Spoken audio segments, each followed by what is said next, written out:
Ante la gravedad mundial de la expansión del coronavirus causante del COVID-19, la Organización Mundial de la Salud ha decidido considerarlo una pandemia y urge a todos los países a tomar medidas urgentes y agresivas. Hemos, por tanto, estimado que el COVID-19 puede ser considerado una pandemia.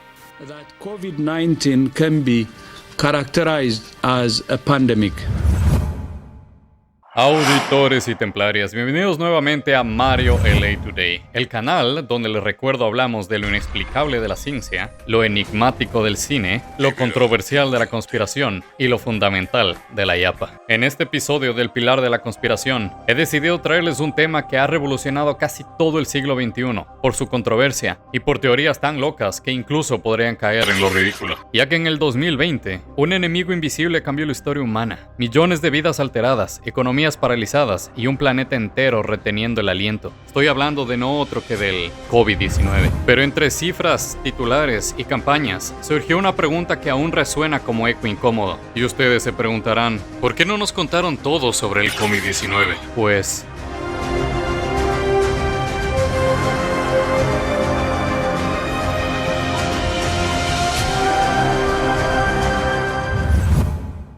Libera tu mente.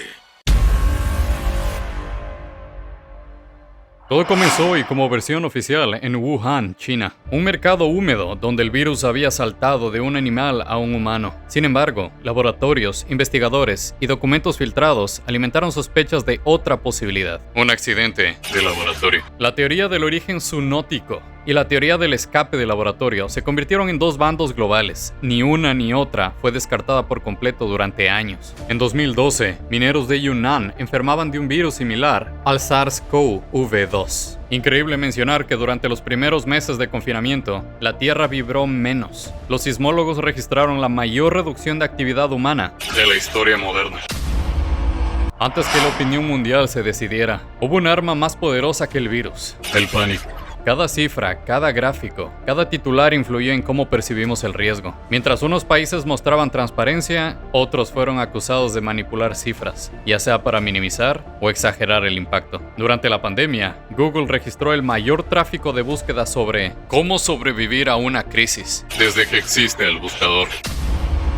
Fue la pandemia, más allá de la crisis sanitaria, una prueba de estrés para la obediencia ciudadana, revelando la alarmante facilidad con la que la sociedad puede aceptar la vigilancia y el control en nombre del bien colectivo.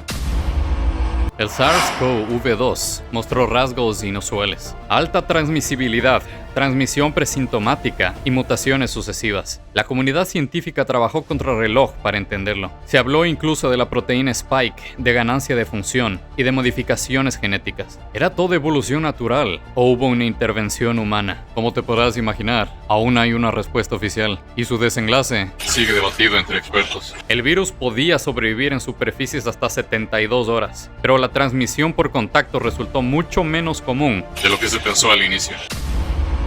En medio del caos global, la Organización Mundial de la Salud, OMS, emergió como la voz oficial del planeta y al mismo tiempo como uno de sus mayores enigmas. Cada declaración, cada cambio de postura, alimentaba la sensación de que la verdad era un tablero de ajedrez y que detrás de sus comunicados había fuerzas políticas, intereses económicos y silencios estratégicos. Para millones, la OMS fue guía; para otros, el rostro visible de una agenda que parecía escrita mucho antes del primer contagio.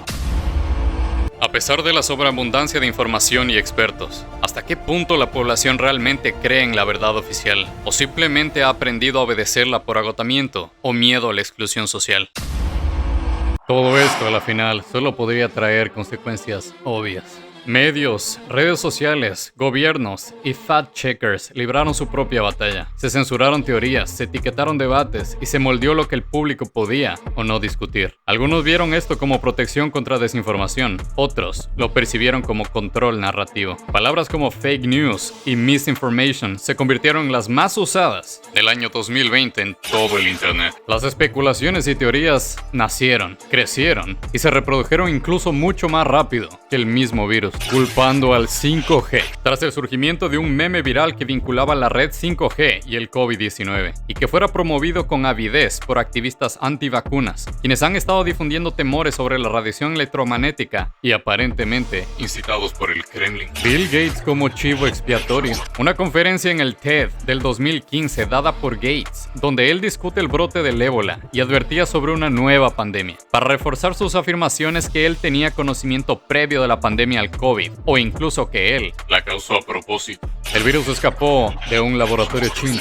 La mera coincidencia de que el principal instituto que estudia los coronavirus de murciélago en China estuviera en la misma ciudad que el origen del brote del COVID. La teoría fue sembrada originalmente a través de un documental de 1 hora de duración, producido por Epoch Times, un medio de comunicación inglés. Con sede en los Estados Unidos. El COVID fue creado como un arma biológica. Obtuvo cobertura en los medios gracias al senador estadounidense Tom Cotton, republicano de Arkansas, quien amplificó las teorías emitidas por primera vez en el Washington Examiner, un medio de comunicación altamente conservador, en donde se señala que el Instituto de Virología de Wuhan estaba vinculado a un programa encubierto de armas biológicas En Beijing. el ejército estadounidense importó el virus a China. Esta idea fue difundida inicialmente por el portavoz del Ministerio de Relaciones Exteriores de China, Zhao Lijian, quien tuiteó: es posible que el ejército de los Estados Unidos haya traído el virus a Wuhan. Estos comentarios, de acuerdo con Voice of America News, hicieron eco de una conspiración ya rumoreada y ampliamente difundida en China, de que el personal militar estadounidense había llevado el virus a China durante su participación en los Juegos Mundiales Militares, octubre 2019. Wuhan, China. Los OGMs o GMOs son de alguna manera culpables. Los cultivos genéticamente modificados u organismos genéticamente modificados han sido blanco de teorías de conspiración durante años, por lo que no fue sorpresa ver que se le culpara a los OGMs en las primeras etapas de la pandemia del COVID. A principios de marzo del 2020, Francesco Villota, un abogado italiano, escribió un extraño artículo para el Segundo Manifiesto, afirmando que los cultivos genéticamente modificados causan contaminación genética y que permite esta a su vez la proliferación del virus debido al desequilibrio ambiental Que estas causan. y por supuesto la más controversial, el COVID-19 en realidad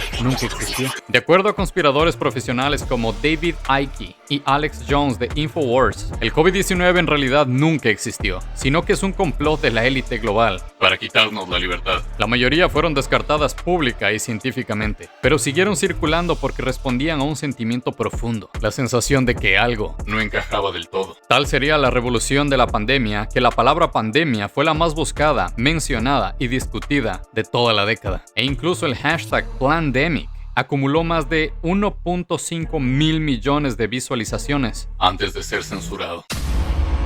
Considerando que las brechas sociales y económicas se ensancharon dramáticamente, ¿la gestión de la crisis realmente priorizó la salud pública de todos o sirvió para consolidar el poder y la riqueza de unos pocos a costa de la mayoría? Y es que descartables, censurables o incluso nefastas, no podríamos hablar de conspiración sobre el COVID sin mencionar a las vacunas. Detrás de cada vacuna hubo corporaciones con poder multimillonario. Para unos, salvaron millones de vidas. Para otros, transformaron una crisis sanitaria en la mayor oportunidad económica De todo el siglo. Pfizer, Moderna, AstraZeneca, contratos confidenciales, cláusulas ocultas y beneficios récord despertaron sospechas. ¿Fueron simples empresas respondiendo a la urgencia o guardianes de la salvación con precio y dueño? Tal fue el impacto de la venta de las vacunas que durante todo el 2021 Pfizer obtuvo ingresos superiores a los de Facebook, Coca-Cola y Nike. Combinados. Y es que el manejo de la situación en varios países fue tan improvisada y en otros tan orquestada que códigos QR, seguimiento por apps, restricción de movilidad y toques de queda, para unos, medidas necesarias para salvar vidas y para otros, el ensayo perfecto del control poblacional. La repentina sincronía global de la pandemia plantea una pregunta filosófica esencial. ¿Fue este un evento biológico aleatorio? ¿O la orquestación deliberada de una élite oculta que utilizó el virus como un pretexto para acelerar el control social y reestructurar el orden económico mundial? Y es por eso que este proceso no ha dejado de generar tensión interna y, aunque muchos les digan lo contrario, tensión global. La humanidad obedecerá reglas extremas si se le convence De que es por seguridad. Después de todo el confinamiento, pérdidas, vacunas, debates y sobre todo teorías, Así que, auditores y templarias, ¿fue la pandemia un evento biológico inevitable o un punto de inflexión para reconfigurar el mundo? Quizá encontrar la respuesta a esa pregunta no sea lo primordial, pero lo que sí es innegable es que el COVID-19 y toda la pandemia abrió una puerta que ya nadie la puede volver a cerrar. La humanidad descubrió que la información puede ser tan contagiosa como un virus y que el poder está en manos de quienes controlan La narrativa. y yo no me podré ir sin antes dejarte con una reflexión, pero también una incógnita. Si el miedo se convirtió en la moneda de cambio universal durante la pandemia, ¿podrá la humanidad recuperar el equilibrio de la razón y la confianza sin un proceso de rendición de cuentas que revele la totalidad de lo ocurrido? ¿O viviremos siempre bajo la sombra de la próxima gran amenaza Impuesta. Mario LA, aquí del futuro. Primero, para agradecerles como siempre por su paciencia y por siempre estar ahí, y por todos esos nuevos suscriptores que van haciendo poquito a poquito que este canal crezca. La próxima semana, en el siguiente episodio de La Yapa, hablaremos de un tema que cautivó a millones de personas alrededor del mundo. El único anime que realmente lo he visto completo. Estoy hablando de Dragon Ball, Dragon Ball Z, Dragon Ball Kai, GT, Super y todas las películas. Personajes entrañables, gritos poderosos y transformaciones de ultra mega lujo. No se lo pueden perder. Adiós, sayonara, arrivederci.